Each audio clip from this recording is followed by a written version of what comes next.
वृन्दावनेश्वरि तवैव पदारविन्दं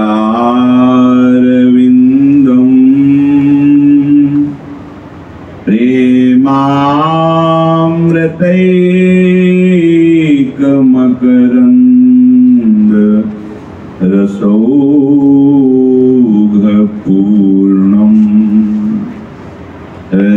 हृद्यर्पितं मधुपते स्मर्तापमुग्रं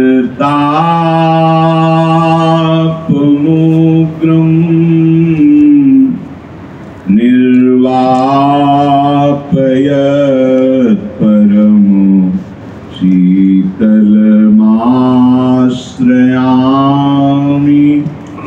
निर्वापयत् परमो शीतलमाश्रयामि।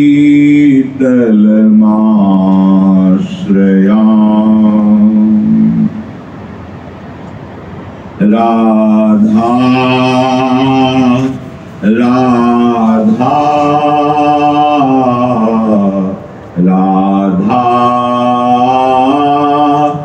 राधा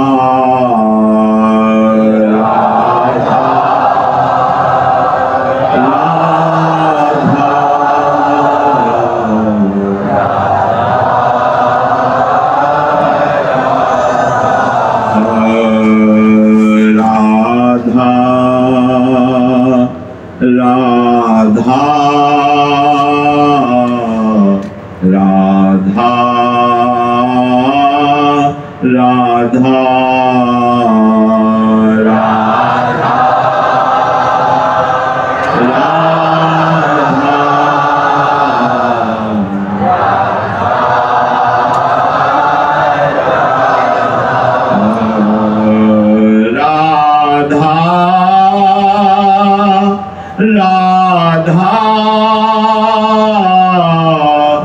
राधा राधा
राधा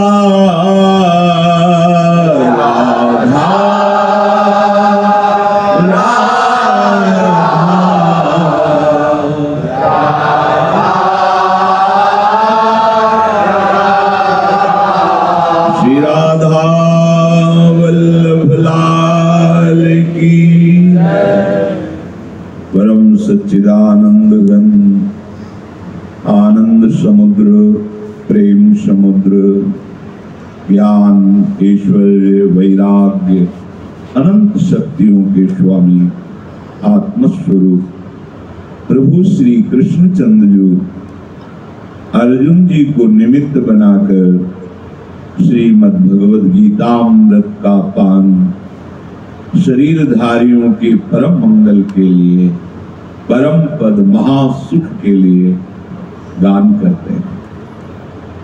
जो इसे ध्यान पूर्वक सुनकर मनन कर हृदय में धारण करता है वो निश्चित परम पद का अधिकारी होता है, क्योंकि ये स्वयं भगवान की वाणी है।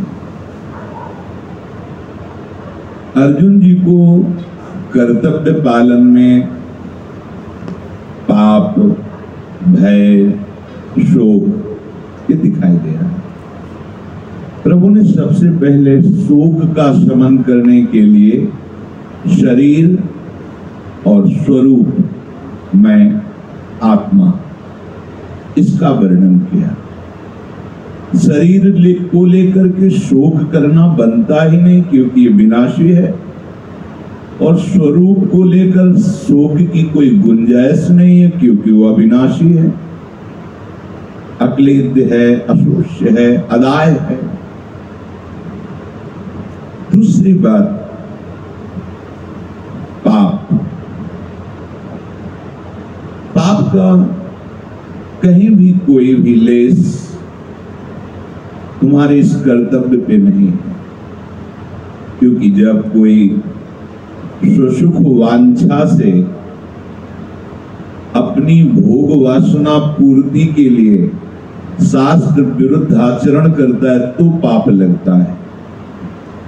यदि अपने धर्म के अनुसार कार्य किया जाए, शास्त्र सम्मत कार्य किया जाए, तो देखने में भले वो ऐसा लगे कि क्या ये पाप है क्या, पर वो पाप नहीं होता। जो सिद्धांत है, शास्त्र प्रमाणित है, उससे सुकृत होते हैं।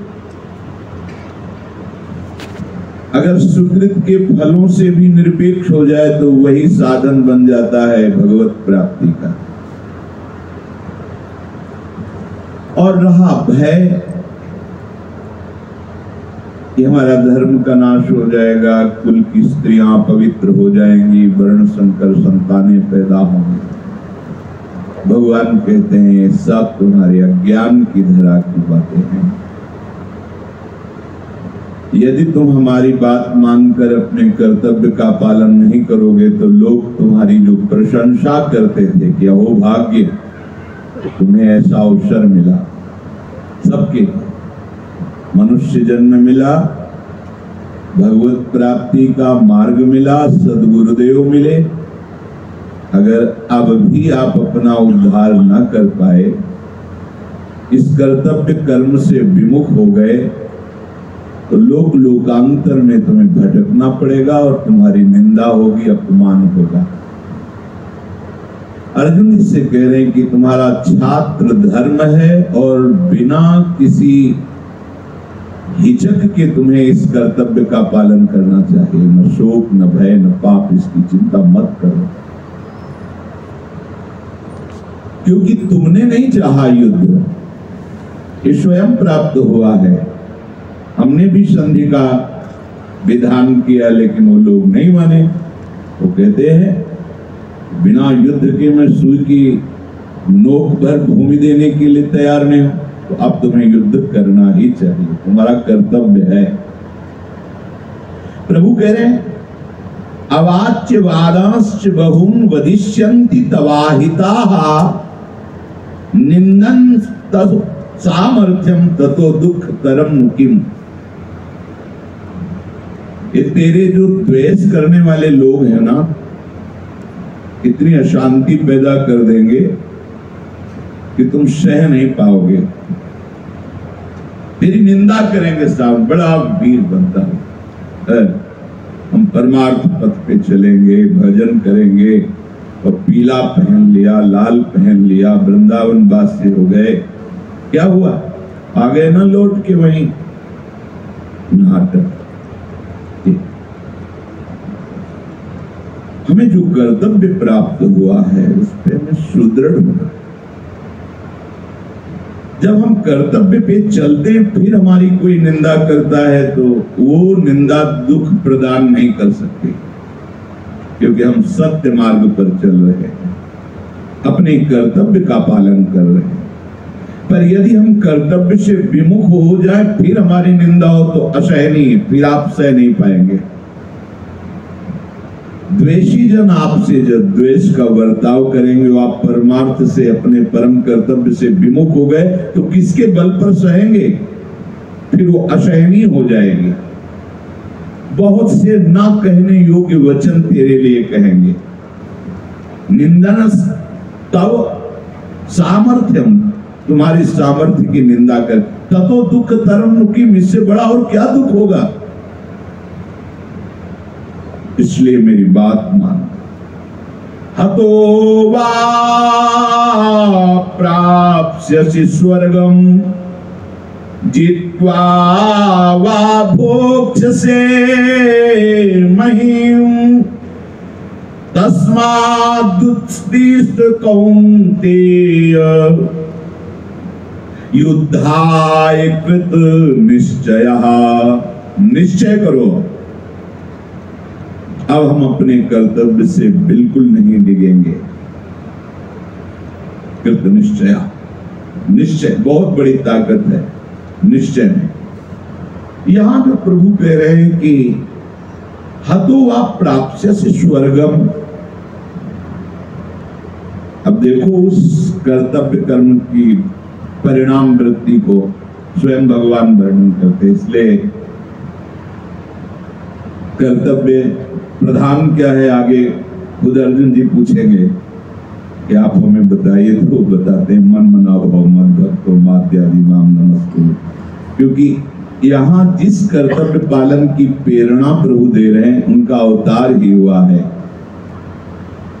जो अधर्म आचरण करने वाले हैं उनका विनाश आए, जो दुष्कृताम, दुष्कृत कर्म करने वालों का विनाश करना, उस विनाश के लक्ष्य में इस कर्तव्य का उपदेश कर रहे हैं। भगवान का अवतार हुआ है।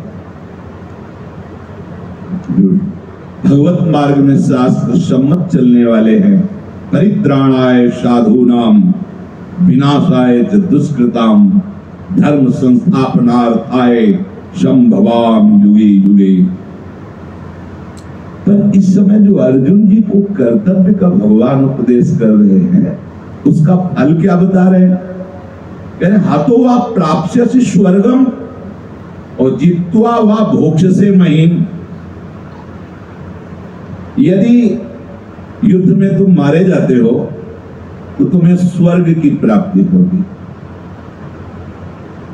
स्वर्गो स्वर्गो स्वल्प सुखदायी, जो स्वर्ग का सुख है वो अल्प है। पुण्य क्षीणे मृत्यु लोके विशन्ति, कोई खास बात नहीं। और अगर जीत गए तो पृथ्वी का राज्य भोगोगे, दोनों खास बातें नहीं। स्वर्ग का राज्य शरीर छोड़ने पर और जीतने पर, युद्ध विजय प्राप्त करने पर पृथ्वी का राज्य। भक्तजन इन दोनों को तिनके के समान त्याग देते हैं। तभी अर्जुन जी का आगे प्रश्न भी होता है प्रभु से। और ठीक इसी श्लोक के बाद इसी कार्य से परम पद कैसे मिलेगा भगवान को बताना पड़ा, क्योंकि ये कोई खास बात नहीं हुई। हतो वा प्राप्स्यसि स्वर्गम जित्वा वा भोक्ष्यसे महीम तस्मात् उत्तिष्ठ कौन्तेय युद्धाय कृत निश्चय। निश्चय कर। जब कोई भगवत मार्ग में चलता है, मन वचन कर्म से प्रभु को अर्पित होता है, तो स्वर्ग लोक की क्या बात है, उसे ब्रह्मलोक भी फीका लगने लगता है। कोई भी ऐसी भोग सामग्री नहीं है, क्योंकि सब मायाकृत है। क्या कर्तव्य पालन का फल मायाकृत खिलौनों से है? ये पृथ्वी का राजा बनना या स्वर्ग का राजा बनना, ये मायाकृत एक नाटक में एक पदवी मिल जाना है, खास बात नहीं। माया के अंतर्गत ही स्वर्ग भी है और ये भूमंडल भी है। तो जगत गुरु भगवान इस भूमंडल का राज्य या स्वर्ग का राज्य देने की बात कहकर अर्जुन को कर्तव्य में लगा रहे हैं। इसका क्या कारण है? क्योंकि इनका अवतार ही हुआ है इन दोनों महापुरुषों का इस जगत से दुष्कृत करने वालों का उद्धार करना। जो विनाशाय का तात्पर्य है, भगवान इसीलिए बैठे हुए, जिसका विनाश सामने से हो रहा है उनको भगवान देख रहे हैं और भगवान को वो देख रहे हैं। ये सीधे सब परम धाम जाएंगे, क्योंकि अंतिम समय भगवान का। लेकिन अर्जुन जी को भगवान कह रहे कि अगर तुम मारे गए तो स्वर्ग जाओगे, क्योंकि सामने वाले तो सन्मुख है ना प्रभु के, और ये पीछे हैं। मारे जाओगे तो स्वर्ग जाओगे और जीतोगे तो भूमि का राज्य प्राप्त होगा। अब अर्जुन जी को भगवत प्राप्ति कैसे हो? ठीक इसी श्लोक के प्रसंग चल रहा है, ये ठीक भगवान को तुरंत अगला श्लोक बोलना पड़ा। बोले सुख दुखे, अभी है भगवत प्राप्ति। सुख दुखे समय कृत्वा लाभ लाभौ जया जयौ ततो युद्धाय युज्यस्व नैवं पापम वाप्स्यसि। हे अर्जुन, अब मेरी बात सुन। जय पराजय में, लाभ हानि में, सुख दुख में तुम समान भाव रखो। अब आ गई साधना, यह है परमार्थ का स्वरूप। जय पराजय में, लाभ हानि में और सुख दुख में समय कृत्वा, समान भाव, ये महात्मा का लक्षण है, ये परमार्थी का लक्षण है, भगवत प्राप्ति के मार्ग में चलने वाले उपासक का लक्षण है। बहुत सुंदर बात भगवान ने बताई। अगर ये बात ना होती तो ये बात अधूरी लगती। क्या स्वर्ग का राज्य, क्या भूमंडल का राज्य है? क्या ये एक नाटक ही तो है, सत्य वस्तु थोड़ी है। पृथ्वी का राजा बनना या स्वर्ग का राजा बनना स्वाप्निक ही तो है, कितने दिनों के लिए है। और है क्या? इंद्रिय विलास और अभिमान का पोषण करने वाली ही बात तो है।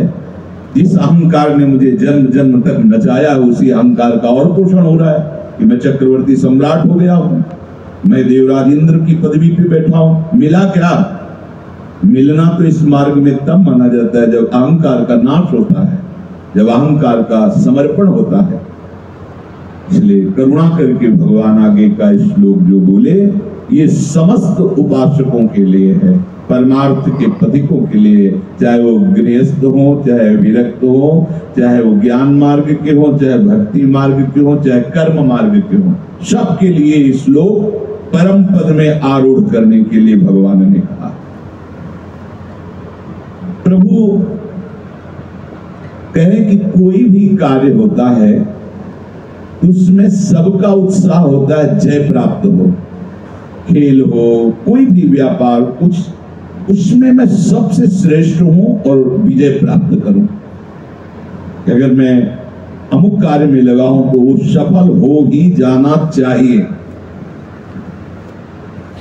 तो जिस कार्य की सफलता के लिए आप इतना दृढ़ हो रहे हैं, उसका फिर फल होगा। कार्य की गरिमा को देखते हुए, जैसे युद्ध की गरिमा को देखते हुए बता दिया कि आखिरी हद स्वर्ग, और जीते तो पृथ्वी लोग। आगे भगवान नहीं बोले कि तुम तप लोग जाओगे, जन लोग जाओगे, महर लोग जाओगे, ब्रह्म लोग जाओगे, या वैकुंठ जाओगे, या मेरे साथ, ऐसा कुछ नहीं बोला। क्योंकि कार्य सफलता, लेकिन जो भगवत मार्ग का उपासक होता है वो केवल कर्तव्य कर्म का पालन करता, सफल हो या असफल हो, उससे तभी वो भगवत प्राप्ति के मार्ग में चल पाएगा। ध्यान रखना, भगवत प्राप्ति के मार्ग के उपासक के हृदय में ये काम सफल ही हो जाना चाहिए, ऐसा नहीं। कार्य में प्रमाद नहीं होगा, प्रमाद नहीं होगा, वो ना वैसे नहीं, सांगोपांग करेगा, पर अगर सफल नहीं होता तो उसमें उसको कोई परेशानी नहीं होगी, क्योंकि वो स्वयं कर्ता भाव नहीं है। प्रयास प्रभु की प्रेरणा से हुआ और वो हार गया, नहीं जीता, तो उसे जैसा जीतने में था वैसा हारने में उसे कोई फर्क नहीं। अब ये केवल परमार्थिक साधन है, व्यवहार में ऐसा नहीं।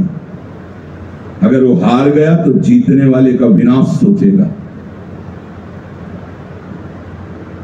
शाम के प्रधानी में वो जीत गया, सुबह खेतों में सोच गया, वहां मार दिया, पीछे गए। ये भगवत प्राप्ति के लिए, परम पद में आरूढ़ होने के लिए कोई भी कार्य जो आप संसारिक भी कर रहे हो उसको भगवत भाव से करो और सम भाव लाओ। हारे तो जय श्री राधे और जीते तो जय श्री राधे। प्रभु ने कहा जया अजयो, विजय में और पराजय में। विजय में लाभ होता है, पराजय में ऐसा लगता है हानि हो गई। तो प्रभु ने कहा लाभा अलाभो जया जयो, विजय और हार में, तो विजय में लाभ दिखाई देता है और हार में हानि दिखाई देती है। तीसरा शब्द प्रभु ने कहा सुख दुखे, लाभ में सुख, विजय, लाभ, सुख, हानि, हार में अनुभव होती है और दुख, ये संसारी पुरुष का लक्षण है। प्रभु कह रहे हैं यदि इस श्लोक के परिणाम से असंतुष्ट हो तो आओ तुम्हें मैं ये बात बताता हूं कि हार और जीत में, लाभ और हानि में, सुख और दुख में समान भाव कर लो तो ये समता तुमको मेरी प्राप्ति करा देगी। कार्य युद्ध का है, कर्तव्य का, लेकिन उसमें सम हो जाओ तो तुम मेरे को प्राप्त हो जाओगे। शरणागत भक्त इसी श्लोक को अपने जीवन में समाहित कर लेता है। कुछ भक्तजन ऐसे होते हैं जिनके हृदय में कामना होती है, मुझे अमुक वस्तु मिल जाए, अमुक पदार्थ मिल जाए,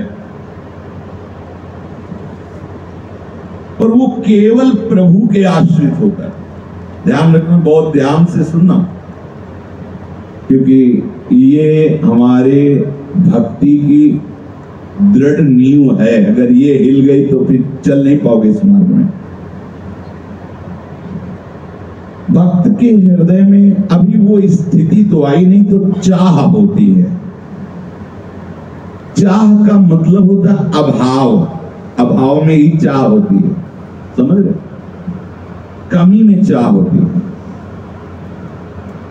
कमी का अनुभव देह को लेके होता है। एक एक बात समझते जा, चाह कहां होती है? जहां कमी होती है। जहां कमी है वो क्षेत्र क्या है? देह, स्थूल देह, सूक्ष्म देह, कारण देह, स्वरूप में नहीं। अब उसे स्वरूप का ज्ञान भी नहीं है, देह भाव में है, पर परमार्थ में चलना निश्चय कर लिया है, कामनाएं उसके अंदर है। अब उसे क्या करना चाहिए? उसे दृढ़ विश्वास कर लेना चाहिए कि मेरी कमी की पूर्ति, अभाव की पूर्ति, चाह की पूर्ति प्रभु करेंगे। ठीक, क्योंकि वो सबके समुद्र हैं। ज्ञान की चाह हो, भक्ति की चाह हो, आनंद की चाह हो, ऐश्वर्य की चाह हो, जो भी चाह हो, उसके वो समुद्र हैं। विश्वास उस भक्त को होता है कि मेरी चाह प्रभु पूर्ण करेंगे। अब अब वो ये इस विश्वास के साथ ये निर्भरता हो जाती कि यदि वो मेरे लायक चाह होगी तो पूर्ण करेंगे, नहीं तो नहीं करेंगे। अच्छे से समझते जाना तो आपका परमार्थ भगवत मार्ग पुष्ट हो जाएगा। वो उस एक छोटे बच्चे की तरह प्रभु के ऊपर निर्भर होकर विश्वास करता है। जैसे छोटा शिशु बिस्तर में पड़ा है, लघु शंका कर दी है, ठंडी का समय है, गीला हो गया है, अब वो जान नहीं पा रहा कि मैं इससे कैसे निवृत्त होऊं। मुझे गर्म वस्त्र ओढ़ाए जाएं, जो गीले हो गए वो हटा दिए जाएं। वो कह नहीं रहा पर वो रो रहा है। रोना सुनकर के मां आती है और जब उस दशा को देखती तो वस्त्र बदलती है, उसको दुलार करती है, हृदय से लगाती है। ऐसे ही भक्त को आवश्यकता तो जान पड़ी कि ऐसा हो जाता तो अच्छा है, चाह जान पड़ी, कमी जान पड़ी। ये उत्तम भक्त की बात हम नहीं कर रहे। इस शरीर भाव को लेकर प्राय इसी में अपनी कुछ संकट हैं, अपने कुछ चाहे हैं, अपनी कुछ मान्यताएं हैं, धारणाएं हैं। अभी ये निर्भर भक्त नहीं है पर उसी मार्ग में चलना है इसे। तो कैसी धारणा करे कि सब कुछ देने में समर्थ मेरे प्रभु हैं। अब अपनी चाह में प्रभु के चरणों में समर्पित करता हूं। क्या मेरा मंगल होगा इस चाह से, या कैसे इस चाह की पूर्ति होगी और होनी चाहिए कि नहीं, ये सब बातें प्रभु के ऊपर हम छोड़ देते हैं। हम चाह तो नहीं छोड़ पाए पर इस चाह को प्रभु के ऊपर छोड़ देते हैं। और वो सर्वज्ञ है, सर्वशक्तिमान है, वो आपकी बात जानते हैं। अब वो प्रभु क्या विधान करते हैं ये तुम्हें केवल देखना है और उस विधान में संतुष्ट होना है। ये बात पकड़ना है आपको। प्रभु के द्वारा किए हुए विधान में तुम्हें संतुष्ट होना है। यदि असफलता से तुम्हारे हृदय में संसार के प्रति वैराग्य होकर भगवत प्रेम प्राप्त करने का भाव सुदृढ़ प्रभु देख रहे तो कभी तुम्हें सफल नहीं होने देंगे। हर जगह तुम्हें असफल होगा। तब लगेगा तुम्हारे अहंकार को कि मैं नीच किसी काबिल नहीं, त्राहिमाम शरणागत सोए उठा लेंगे। ध्यान रखना, ऐसा मत अविश्वास करना कि भजन करता हूं, प्रभु की शरण में हूं, मेरी चाह पूरी नहीं हुई, जब देखो जहां देखो वही असफलता। इसका मतलब है कोई प्रभु नहीं है, कोई मेरी बात नहीं सुन रहा। ऐसा मत मानना। वो असफलता दी ही जा रही परम सफलता के लिए। अगर असफलता में असंतुष्ट हो गए तो विश्वास डगमगा जाएगा, और विश्वास डगमगाया तो भक्ति मार्ग छूट जाएगा। कहां प्रभु, वर्षों से चाह लिए बैठा हूं और इतना इतना सब, आज तक कहीं कहीं कोई सफलता नहीं दिखाई दे रही। वो निर्णय प्रभु के ऊपर छोड़ देता है भक्त। और दूसरी कोटि का भक्त, जिसे भक्त कहते हैं, अभी वो भक्त बनने वाले की बात करेंगे। जो दूसरी कोटि का भक्त होता है, प्रणाम है ऐसे भक्त को, वो केवल केवल भजन करना चाहता है। बस भगवान मिले कि ना मिले, सिद्धि मिले कि ना मिले, काम क्रोध जाए कि ना जाए, हमसे इसे कोई मतलब नहीं। हर क्षण मधुर मधुर केवल प्रभु का भजन बनता रहे, उनकी स्मृति बनती रहे। जब उनका मनावे मिलने, जब उनका मनावे विकार हटा दे, राधा राधा, कितना आनंद है। अभी देखो, जब विकार होता कहां है, समझना चतुराई है ये। जब भजन नहीं होता, विषय चिंतन होता है, तब विकार होता है। भजन हो रहा है तो विषय चिंतन नहीं हो रहा। जब चिंतन ही नहीं हो रहा तो उसकी सत्ता ही नहीं है। केवल भगवत चिंतन की मांग कोई बिरला होता है। पहली जो अभी बात बताई गई, लगभग लगभग इसी में सब होते हैं। कम से कम सम्मान से तो यार जीवित रहे, ये भी चाहे। चार लोग वाह वाही वाह, इतना तो चाहिए ही। ठीक है, कीर्ति समुद्र है प्रभु, ये बात समर्पित कर दो प्रभु के चरणों में। उनको लगेगा तो इसके विपरीत सैकड़ों बार तुम्हारा अपमान करवाएंगे, नशा हिरन हो जाएगा कीर्ति का। अगर उनको लगा कि संभल करके निकल जाएगा तो दे भी सकते हैं। वो सच्चे हैं, सत्य है, वो वही करेंगे जिससे तुम्हारा मंगल होगा। आप कभी अविश्वास मत करना, उनके हर विधान में परम मंगल छुपा हुआ है। जो निरंतर भजन करना चाहता है, भगवान उसके अधीन होते हैं। उसको यह भी फिक्र नहीं होती कि कब प्रभु के दर्शन होंगे, कैसे प्रभु के दर्शन होंगे। वैसा प्रभु को स्वतंत्र कर, आपका जब मन हो जैसे। क्यों ऐसा? क्यों? क्योंकि भजन करने में उसको इतना आनंद प्राप्त हो रहा है। और जब भजन में आप तन्मय होंगे तो आप कहो कि प्रभु का भी मत मिलना, वो दूर नहीं रह सकते, वो आपके नेत्र में, मन में समा जाएंगे। क्योंकि नाम नामी एक ही है, तो नाम चल रहा है तो रूप लीला सब चल। ये बड़ी चतुरतापूर्ण भक्ति का स्वरूप प्रकाशित हुआ। कुछ नहीं चाहिए। भगवत दर्शन की भी, भगवत भजन की ये खास बात हमने बड़े बड़े महापुरुषों से सुनी है कि जो उत्तम भक्त होता है, किसी भी तरह की कोई शर्त नहीं, केवल भजन, भजन के लिए भजन। श्री हरिवंश नाम नित कहो और नाम प्रताप नाम फल लहो। नाम हमारी गति सदा, ये है। रात दिन नाम जप कर रहे हैं, नाम का फल नाम में प्रीति होना, और नाम ही हमारी गति। अब हमें कोई गति नहीं चाहिए, कोई मति नहीं चाहिए, कोई फल नहीं चाहिए, निरंतर भजन चल रहा है। जब कोई शर्त आपने नहीं रखी तो कोई शर्त आपने भी नहीं रखी। बिना शर्त के आप प्रेम कर रहे हो तो बिना शर्त के वो बिक गए। अब कोई परीक्षा नहीं, कोई प्रश्न नहीं। ध्यान रखना, ये प्रश्न और परीक्षाएं जितनी बातें हैं ये सब पहले में हैं, जो अभी वर्ण, इसमें नहीं। उसकी चाह ही नहीं है। मिलो ना मिलो, मान करो अपमान करो, निंदा करो, लाभ है हानि है दुख है, इसे कोई ना। एक बात पकड़ लो, मुझे भजन करने के लिए ही भजन करना है। आपको क्या मिला इतने दिनों से भजन कर रहे हो? यही कि इतने दिनों से हमारा समय भजन में जा रहा है, यही मिला। और क्या? कोई भगवान कोई अनुभव में जरूरत नहीं है। राधा राधा राधा देखो तो आप करके, जो शास्त्र कह रहे, महापुरुष कह रहे, इसमें बहुत रहस्य होते हैं। आप लोगों का दर्शन की भी लालसा नहीं, इसलिए कि वो समा गए तुम में।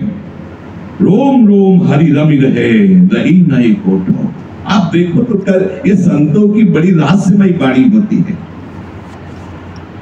भगवान स्वयं मिलने के लिए व्याकुल रहते हैं ऐसे भक्त से, मिलने के लिए।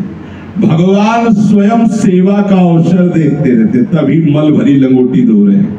ये बहुत ऊंची भक्ति का स्वरूप है। जैसे स्नेहमयी मां समर्पित बालक के प्रति हर क्षण उसी का चिंतन करती रहती है, ऐसे ही वात्सल्य समुद्र भगवान हर क्षण उस भक्त का चिंतन करते रहते हैं, जिसकी कोई शर्त नहीं, कोई मांग नहीं, बस केवल भजन के लिए भजन। संसार में देखने को मिलता है कि एक अल्पज्ञ, अल्प शक्ति वाले को भी जब अपना मान लेता है या उस पर विश्वास कर लेता है तो निर्भय हो जाता है।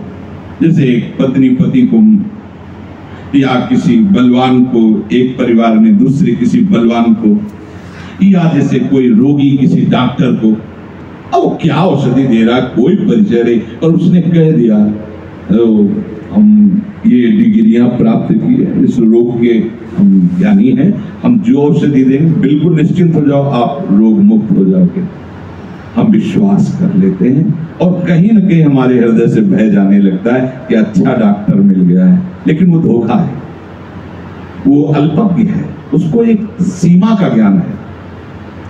और असीम ज्ञान वाले प्रभु,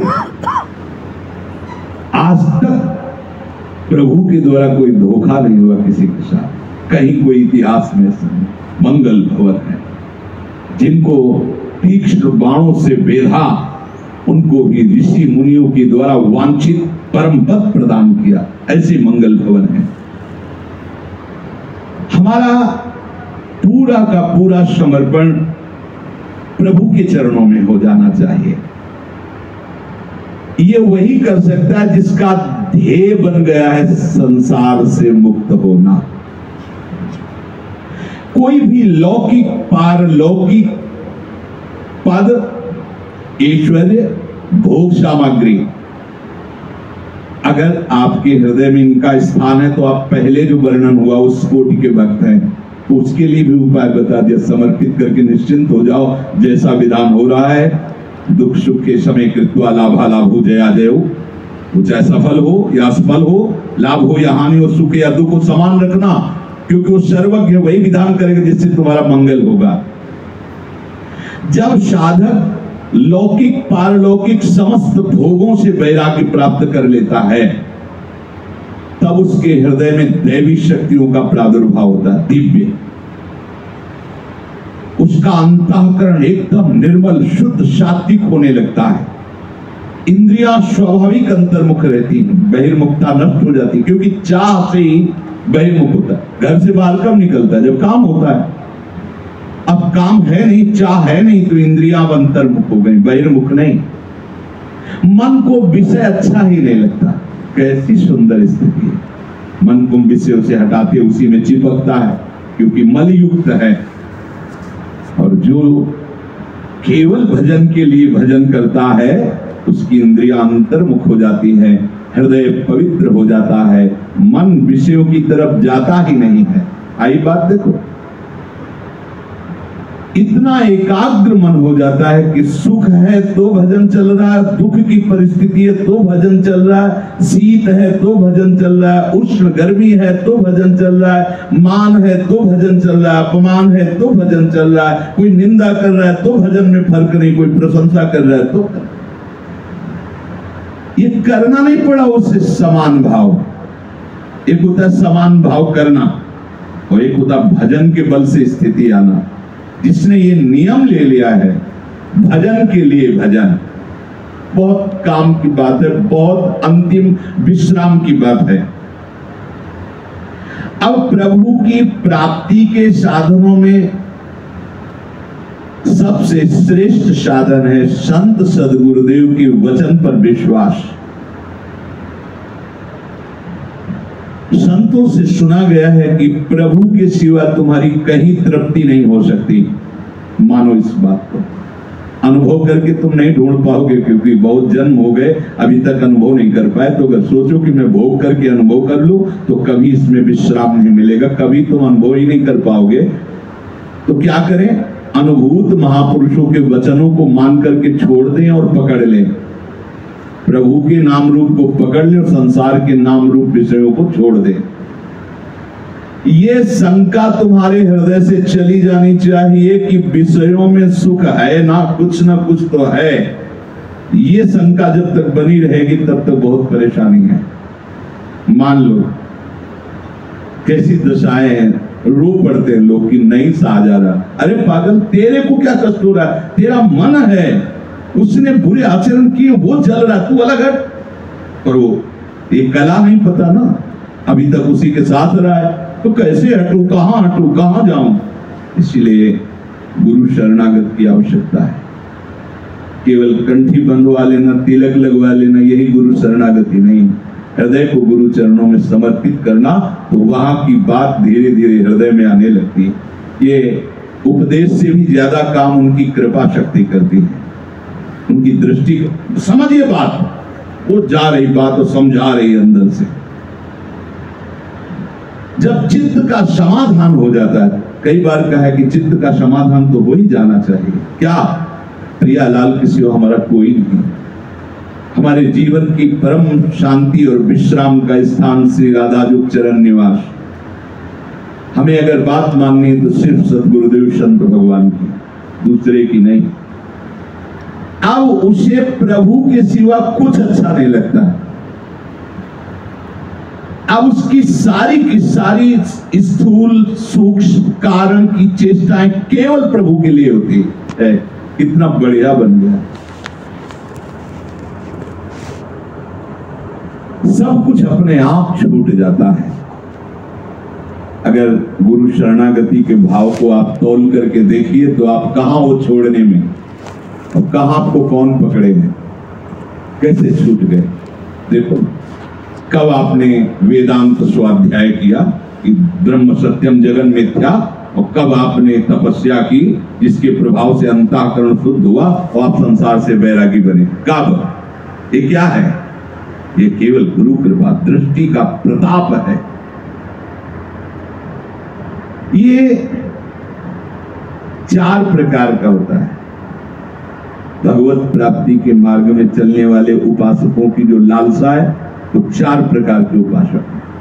एक तीव्र, मध्यम, मंद और अतिमंद।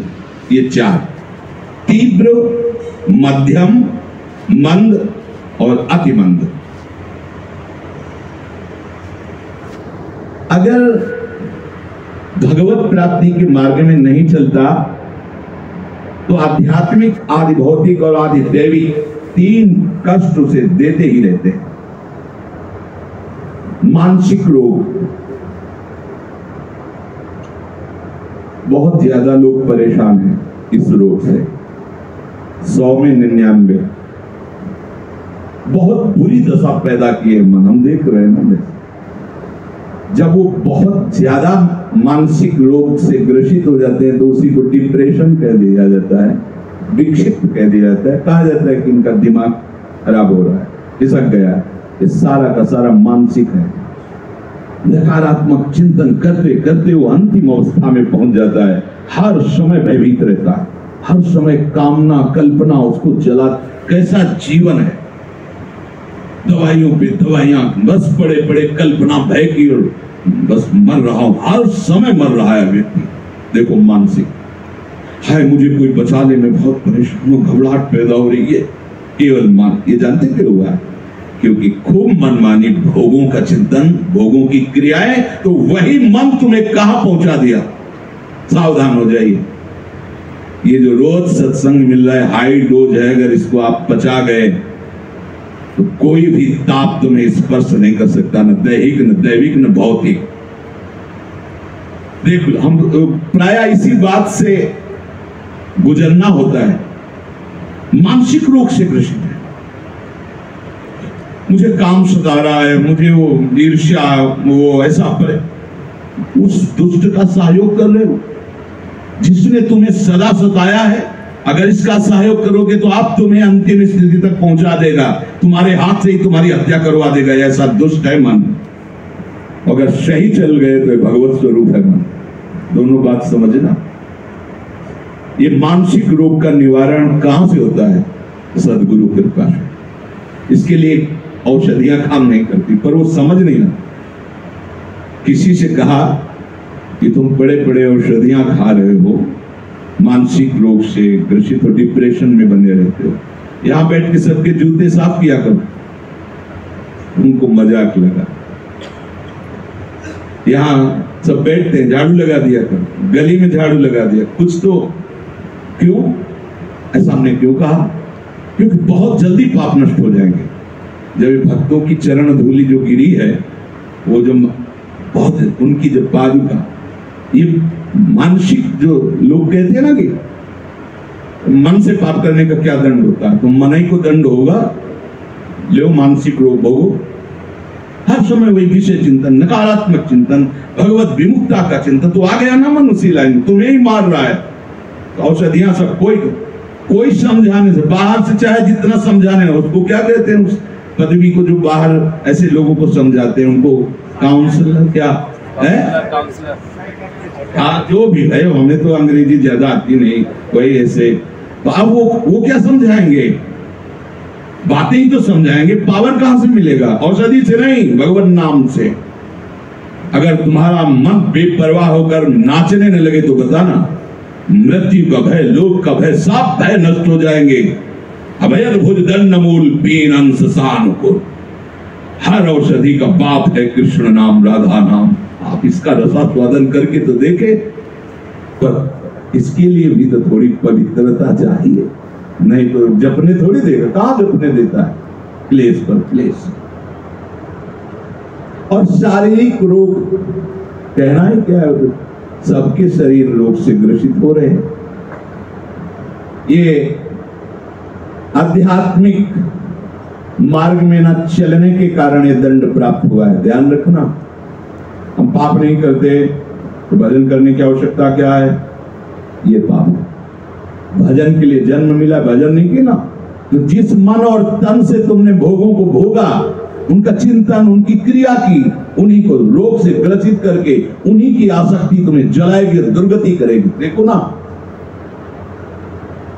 अनावृष्टि, अतिवृष्टि, भूकंप, वज्रपात, एक्सीडेंट, दैव दुर्घटना, ये आदि दैवी, और दूसरे मनुष्य, भूत, प्रेत, प्राणी, राक्षस, कीड़ा मकोड़ा, सांप, बिच्छू, इनके द्वारा ये आदि भौतिक, इन तीन दुखों से कोई बच नहीं सकता। अगर बचना है तो भगवान की शरण लेना ही होगा। भजन क्यों करें?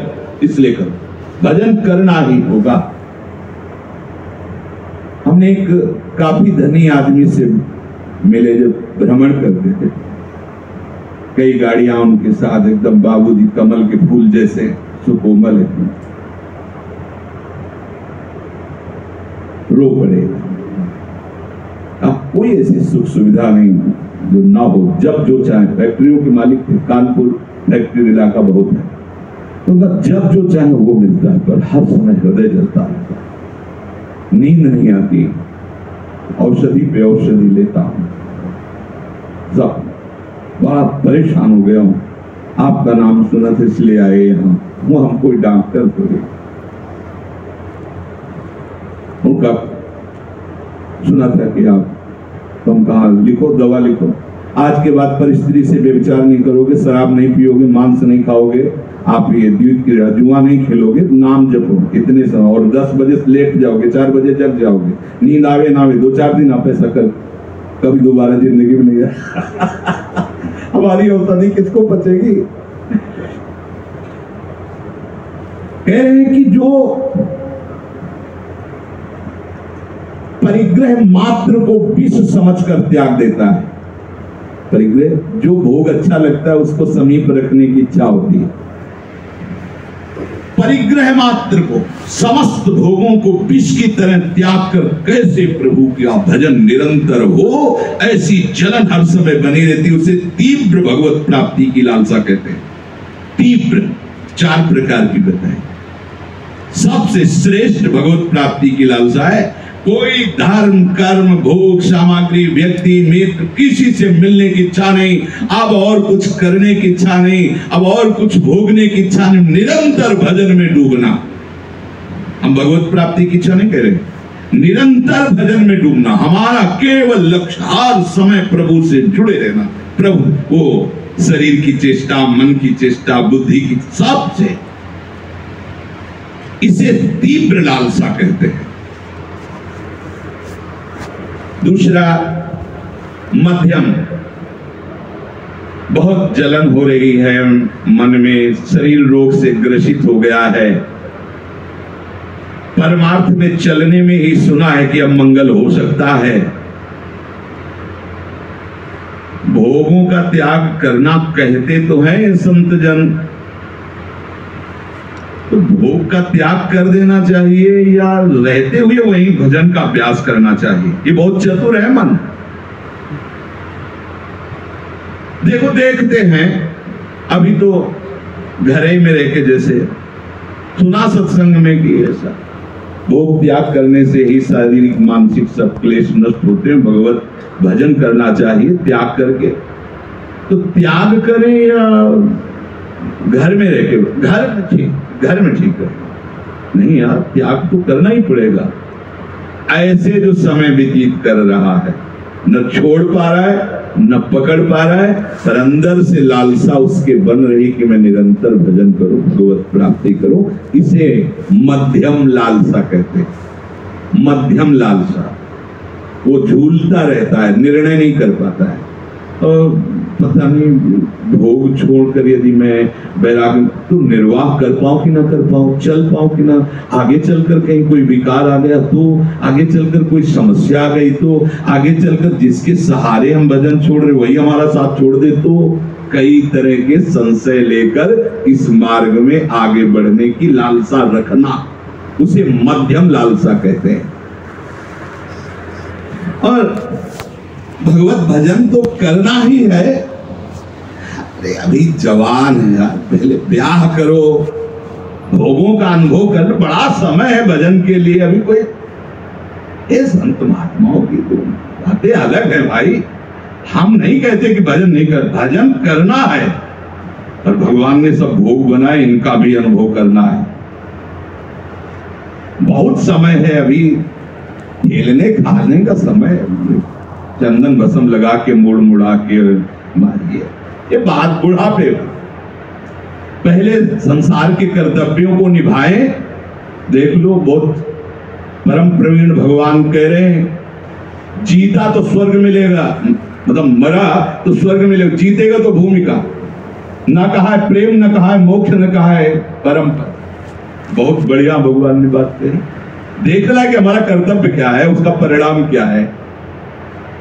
संसार के कुछ कर्तव्य भी हैं, उनको कर ले, और कुछ भोग भी हैं जिनका अनुभव कर ले, और आगे चल के तो भजन करना ही है। इसे मंद मुमुक्षा कहते हैं, मंद लालसा कहते हैं। अरे यार, अब हमसे तो कुछ होने वाला नहीं। भगवान जब चाहेंगे ना, भजन करवा लेंगे। जैसे कोई है कि हो सकता है कभी कहीं हम खोद रहे हो और खजाना मिल जाए। कल्पना, रास्ते में जा रहे हो और हमें कोई ऐसी चेक मिल जाए, वस्तु मिल जाए। ऐसे ही वो सोचता है कि भोगते हुए जीवन जा रहा, कभी भगवत प्राप्ति हो जाएगी। महत्व है, भजन का महत्व है, भगवत प्राप्ति का महत्व है, पर भोगों का राग इतना सुदृढ़ है कि उसे छोड़कर इधर चल पावे ऐसा नहीं। इसे भी लालसा कहते हैं। ये चौथी लालसा है। भोगों की लालसा है, पर कहीं न कहीं इतना भाव है कि भजन करना चाहिए। भगवत प्राप्ति और भजन ये मनुष्य जीवन में आवश्यक है, पर वो भगवान चाहेंगे हो जाएगा जब हो जाए। अभी तो ये चौथी बात है। संसार के सुख भोगते भोगते भाग्य में लिखा होगा तो भजन होने लगेगा। अरे भाई, भजन और पूजन और धाम जाना सब भाग्य की बातें हैं। काल ही कर्म ईश्वर मिथ्या दोष लगाए, ऐसे लोगों से कभी नहीं मिलना चाहिए। कम से कम 2 से इनमें 4 में लालसा वालों की बात कह रहे, जिनकी लालसा नहीं उनका तो संग ही नहीं करना है। लालसा में भी देखना है, तीव्र और जो मध्यम लालसा है, यहां तक तो ठीक है, आगे वाली नहीं। आगे वाले पुरुषों का संग नहीं करना चाहिए, नहीं फिर हमारी लालसा डगमगा जाएगी। ये अति मंद लालसा कही जाती है। बहुजन्म व्यापी तपस्या और प्रभु की उपासना के प्रभाव से हृदय में जब सब पाप नष्ट हो जाते हैं, तब ये तीव्र लालसा प्रकट होती। बहुत जन्म की साधना, बहुत जन्म की साधना क्या, अब और इंतजार करोगे कि बहुत जन्म हो गई? अनेक जन्मों की साधना का फल मिल गया, साधु समागम, सत्संग। अब कोई जन्म नहीं, सत्संगति संसति कर अंत। आप हमारा समय आ गया है संसार से मुक्त होने का, भगवत प्राप्ति का। नहीं, ये संयोग ही न बनता। तीव्र इच्छा उत्पन्न होने पर यस्तु तीव्र मुमुक्षु स्यात् सा जीवन एवं उच्यते। दूसरी बात नहीं रहती, ध्यान रखना।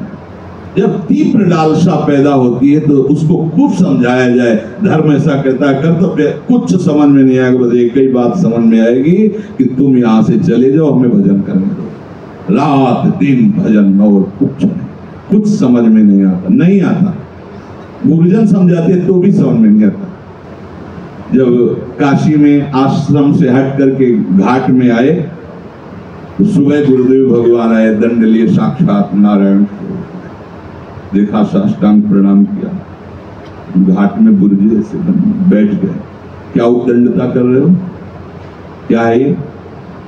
बिना बताए छोड़ के वहां से चले आए, क्या है?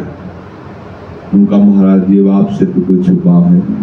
बद्री नारायण जाने के लिए वहां कोई संगोष्ठी, कोई ऐसा था उत्सव, हृदय तैयार ही नहीं हो पा रहा था कि अभी हमें वस्तु की प्राप्ति हुई और मैं समाज ज्वाइन करो और उत्सव ज्वाइन करो, भंडारा ये सब।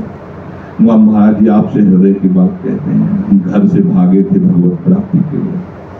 अब जब तक हमारी समस्या का समाधान नहीं हो जाता, ये सब हमें बिल्कुल अच्छा नहीं, हम साथ चल रहे हैं, हमें बिल्कुल अच्छा नहीं। आप आज्ञा भी करोगे तो हम असमर्थ हैं आपकी आज्ञा पालन करने। पता नहीं कौन सी सामर्थ्य जी उनसे बात करवा रहे। थोड़ी देर बैठे रहे तो उनका फिर ऐसा किया करो, आश्रम से भोजन ले आया करो, घाट में बने रहो। अब महाराज जी ऐसा भी नहीं हो सकता। जब हम सुबह आए थे तो महादेव जी की इच्छा से ऐसा हमारे हृदय में भाव आया कि आकाश वृत्ति से जीऊंगा, आकाश वृत्ति में जो प्रभु भेज देंगे, और घाट में रहूंगा, किसी के आश्रम में नहीं जाऊंगा, प्राण चाहे निकल जाए। तो कुछ मुद्राएं निकाल के देखी, तो फिर यहीं से मंगा के खा लिया करना। हम 2-4 दिन में आते रहे। गुरु वात्सल्य सिंधु होते हैं, उनको समझ पाना बहुत कठिन है। आपने काम करा, बस अब आप कृपा करें, जैसा मना वैसे नारायण नारायण। प्रक्रिया में लगा कि गुरु जी नारायण है, लेकिन आपको सच्ची बताए, वही काशी में जब आश्रम के संत आते मिलने तो बोले गुरु जी तुम्हारे कहते थे कि जीवन होना चाहिए तो ऐसा होना चाहिए। बोले तुम, और हजारों बार स्वप्न में आकर के गुरुदेव भगवान दुलार संन्यास में, यहाँ वृंदावन में भी गुरु तत्व है, वही स्वरूप में विराजमान है। तीव्र लालसा प्रकट होने पर दूसरी कोई बात सुहाए, सच्ची माने कोई बात। अगर कोई हमारी तरफ प्रणाम करने की मुद्रा में आ रहा था, जिसे काशी में घाटों में उठ के चल देना, बिल्कुल बात नहीं, वो स्वभाव ऐसा हो जाए, कुछ अच्छा नहीं, बस वो हाय हाय मस्ती हृदय में। कैसे कैसे मुझे कैसे बोध हो, मुझे कैसे समझ में आवे जो शास्त्रों में लिखा है कि हृदय में प्रभु कैसे अनुभव हो।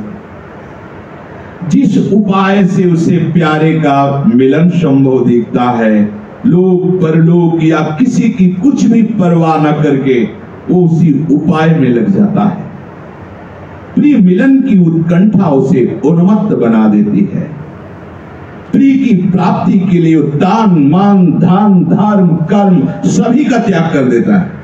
तीव्र मुमुक्षु, तीव्र लालसायु, अब बस प्रीतम प्रीतम, दूसरी कोई बात नहीं, अपने आप को न्यौछावर कर देता है प्रीतम पर। प्रीतम से मिलने को जिसके प्राण कर रहे हाहाकार, गिनता नहीं मार्ग की कुछ भी दूरी को वह किसी प्रकार, नहीं ताकता किंचित भी सत सत बाधा विघ्नों की ओर। बस दौड़ छूटता जहां बजाते मधुर बंसुरी नंद किशोर। प्रीतम के लिए प्राणों को हथेली पर लिए वो साधक दौड़ पड़ता है भगवत प्राप्ति के लिए। उसके प्राणों में केवल व्याकुलता रहती है। अनादिकाल से अब तक इच्छाएं उसके हृदय में मथती रही, अब सब इच्छाएं भस्म हो जाती हैं। केवल एक भगवत चिंतन, भगवत भजन। प्राण उसके व्याकुल होते हैं। लेकिन ये ध्यान रखा जाए कि इस धरा में जब प्राण व्याकुल होते हैं तो आनंद समुद्र के ऊपर होते हैं। जैसे मीरा जी कहती, जो मैं ऐसा जानती प्रीति की दुख होए, तो नगर ढिढोरा पीटती यदि प्रीति न करियो होए। तो कोई ये ना सोचे कि कोई दुखद बात कह रही मीरा जी, उस आनंद समुद्र की व्याकुलता की बात कह रही। वो ऐसा दुख नहीं होता कि जैसे संसार में संयोग वियोग जनित हर्ष शोक होते रहते हैं। ये परमानंद की, ये वही जानता है जिसके हृदय में होती है। कह जाने दिल आपनो या जासिर भीति होए। ये तीव्र मुमुक्षा में ऐसा होता है जैसे बहुत समय का भरा हुआ जल और बांध टूट जाए, लावन बाढ़ आ जाती है, ऐसे ही उसके हृदय में बाढ़ आ जाती है। केवल भजन, आप कुछ सुनाई नहीं दे रहा, नाम कीर्तन गुण कीर्तन सेवा चिंतन भजन, एक सेकंड भी वो अन्य नहीं। अब हमारी जो 4 मुमुक्षा लालसा की बात सुनी, उनमें अगर हम चौथी में हैं या तीसरी में हैं या दूसरी में हैं तो हमारी तीव्र मुमुक्षा कैसे हो, उसकी औषधि विलास सामग्री का त्याग, मान सम्मान का त्याग, पूजा प्रतिष्ठा का त्याग, कीर्ति का त्याग, कीर्ति के त्याग का त्याग, उसकी स्मृति का भी त्याग, सभा समितियों में शामिल होना नहीं, बड़ी बड़ी सभाओं में समितियों में नहीं, अखबार कॉमिक्स आदि पढ़ना नहीं, किसी भी मनुष्य विशेष से या स्थान विशेष से या वस्तु विशेष से ममता कर लेना नहीं। जैसे सत्संग हो रहा है तो हम सत्संग की बातों से ममता करें, गुरु के आज्ञा से ममता करें, गुरु मंत्र से ममता करें, गुरु नाम से ममता करें। अगर ऐसा नहीं करोगे तो गुरु से ममता नहीं हो सकती, नहीं हो सकती। देखो ना, 5-5 वर्ष उनको दुलार करके नाम मंत्र उपदेश उपासना वेश सब चिंतन के द्वारा सब 2 सेकंड में चल दिए, कोई मतलब ही नहीं, जानते नहीं कि तुम कौन हो। ये हुई क्या गुरु की ममता? किसी भी व्यक्ति से ममता नहीं, किसी भी वस्तु से ममता नहीं, किसी भी अन्य स्थान से ममता नहीं, तो हरि गुरु चरणों में ममता हो जाएगी, तीव्र लालसा जागृत हो जाएगी। जहां तुम रह रहे हो वहां वो मेरा है, स्थान रहने का, ऐसी भावना का त्याग।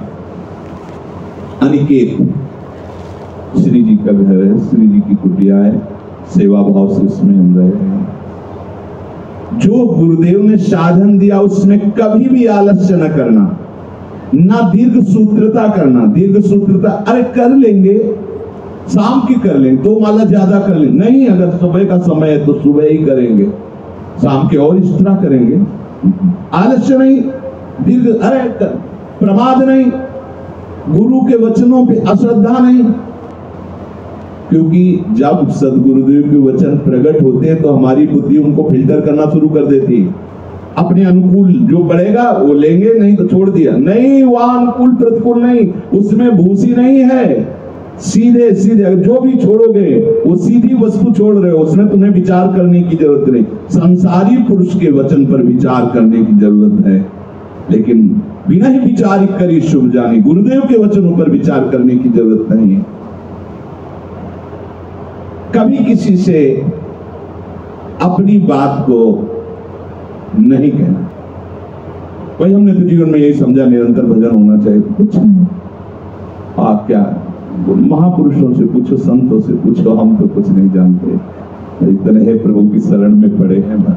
अपने मन में जो चल रहा है साधन वो कभी किसी से न बताए, तीव्र लालसा के लिए। शास्त्रार्थ न करे किसी से, अपने को संत समझकर दूसरों को लघु भाव से न हेरे। हम तो विरक्त हैं, तो गृहस्थ है, दूसरों में भगवत भाव कर। अपने में गुण देखकर दूसरों के दोषों को देखकर कभी उन्हें किसी के सामने प्रकट न कर दे। अपने गुणों को प्रकट न करे, दूसरों के दोषों को प्रकट न करे। किसी भी मनुष्य का कभी भी अपमान न करे, किसी की निंदा न करे, पर चर्चा न करे, कोई नौटंकी नाटक न देखे, सिनेमा न देखे, असत्य साहित्य न पढ़े, अशास्त्रीय कार्य न करे, बड़ों को देखते ही सम्मान मुद्रा में हो जाए। गुरुजन है, संत खड़े हाथ जोड़ लिया, ग्रीवा जोड़ा, इससे तीव्र लालसा प्रकट होगी भगवत प्राप्ति की। किसी के भी बुरे से बुरे कर्म देखकर उसे घृणा न करे। कर्म घृणित है, लेकिन जो अंदर विराजमान तत्व वो गोविंद ही है। हमें अंदर की बात देखनी, सब में मेरा प्रभु रमा है। क्रिया उसकी घृणित है, लेकिन जो अंदर है वो प्रभु है। हम उस प्रभु को प्रणाम करते हैं। माया जनित क्रिया से हमारा कोई लेना देना नहीं। कैसी भी विपत्ति हो, किसी का सहारा ना लेना